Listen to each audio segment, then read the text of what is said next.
terceiro episódio da série Mais Saúde que a gente vai trazer agora aqui no BG. O assunto que a gente vai abordar, né, vem cada vez mais preocupando a classe médica, inclusive, no mundo de correria, esse mundo doido, né, de atropelo, cobrança em cima de cobrança. Muita gente deixa de lado uma parte fundamental do bem-estar, da nossa saúde. As pessoas estão cada vez mais com a saúde mental abalada, ainda mais, né, com tragédias que acontecem recentemente aqui em Blumenau, é pandemia que a gente viveu, está vivendo ainda no nome, né? Vamos conferir reportagem do Moisés Tucker, balança para mim.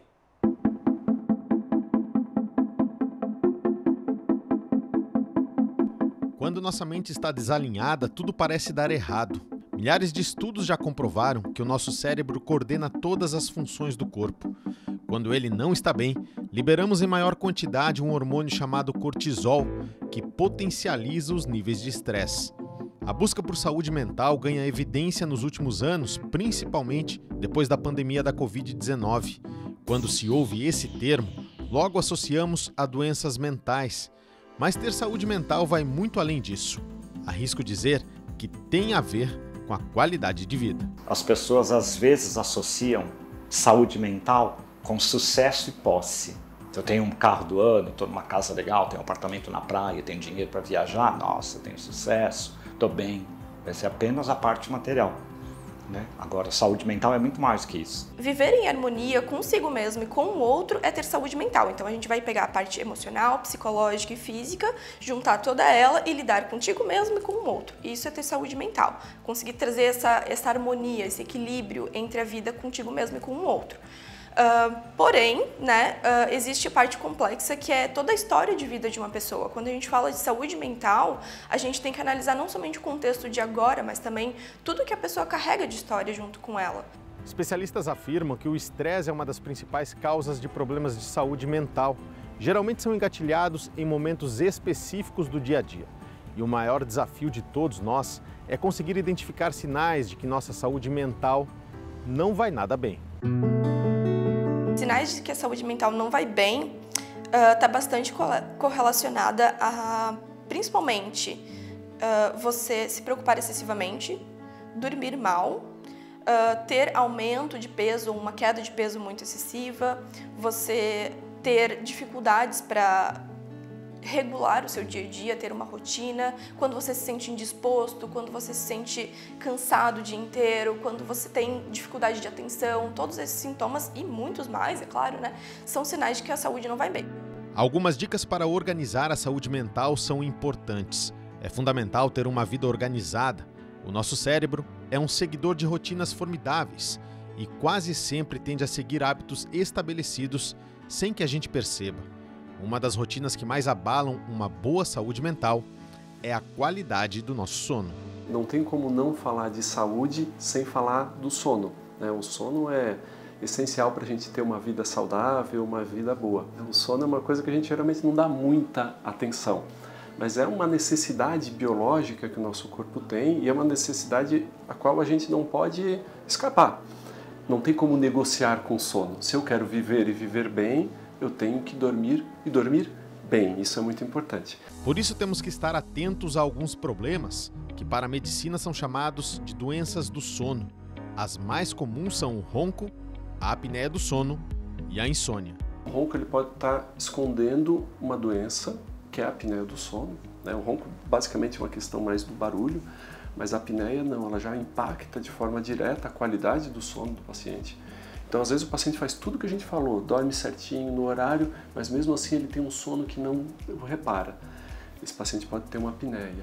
E a apneia também aumenta o risco de doenças no futuro, especialmente doenças relacionadas à saúde do coração e do cérebro.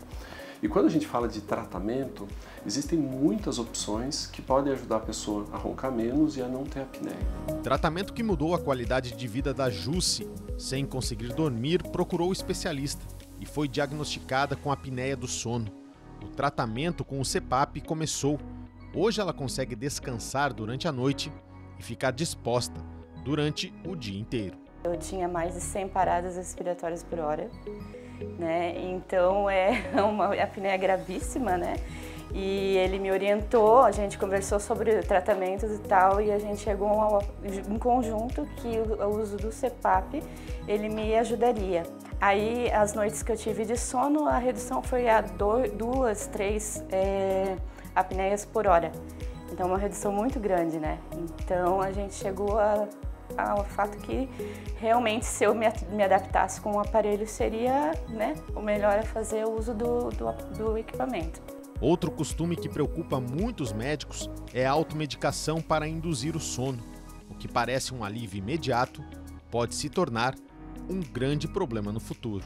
Em muitas situações isso deve ser considerado, né? Deve ser ponderado, mas o mais importante é que o medicamento ele deve ser considerado uma ação de exceção.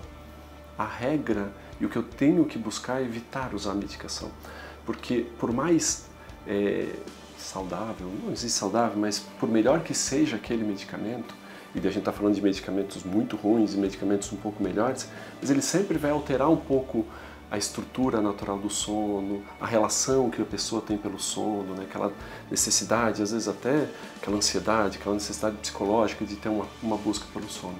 Então sempre quando a gente vai falar ou avaliar uma pessoa que tem dificuldade para dormir, o principal ponto é a gente tentar entender dentro de que contexto está aquilo. Outro assunto importante é a saúde mental na terceira idade. De acordo com o IBGE, o número de idosos cresceu 18% entre 2012 e 2017 e chegou a ultrapassar a marca de 30 milhões de pessoas. Esses dados revelam que a expectativa de vida aumentou. Por isso, é preciso olhar para além de quantos anos as pessoas vivem. A chave é o quão saudáveis elas estão. Por isso, políticas públicas voltadas para os idosos são fundamentais. Em Blumenau, a Secretaria da Família presta um importante serviço para a comunidade. Além de todo o exercício e toda a atividade que ele faz, seja de música, de lazer, de arte, de atividade física, o principal objetivo é a socialização, né? O idoso ele precisa sair do seu ambiente, conversar com pessoas diferentes, né? Rir, brincar, contar piada. Isso não falta para a dona Marlene e o seu Augusto. O casal aproveita junto as atividades da Profamília. E isso faz toda a diferença na qualidade de vida deles. Nós mulheres já temos os nossos afazeres em casa, né? Temos nossos afazeres em casa e quando a gente chega aqui, a gente esquece. Temos teclado, temos pintura em telas, cerâmica que eu faço, eu adoro cerâmica. Que nós somos mente e somos corpo. Não adianta nada o corpo estar bom e a mente ruim. Se a mente vai estar ruim, o meu corpo também vai lá ficar ruim.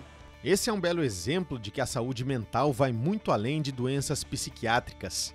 É manter o equilíbrio entre as emoções e os desafios da vida. Uma benção de Deus, a Profamília é um cantinho do céu.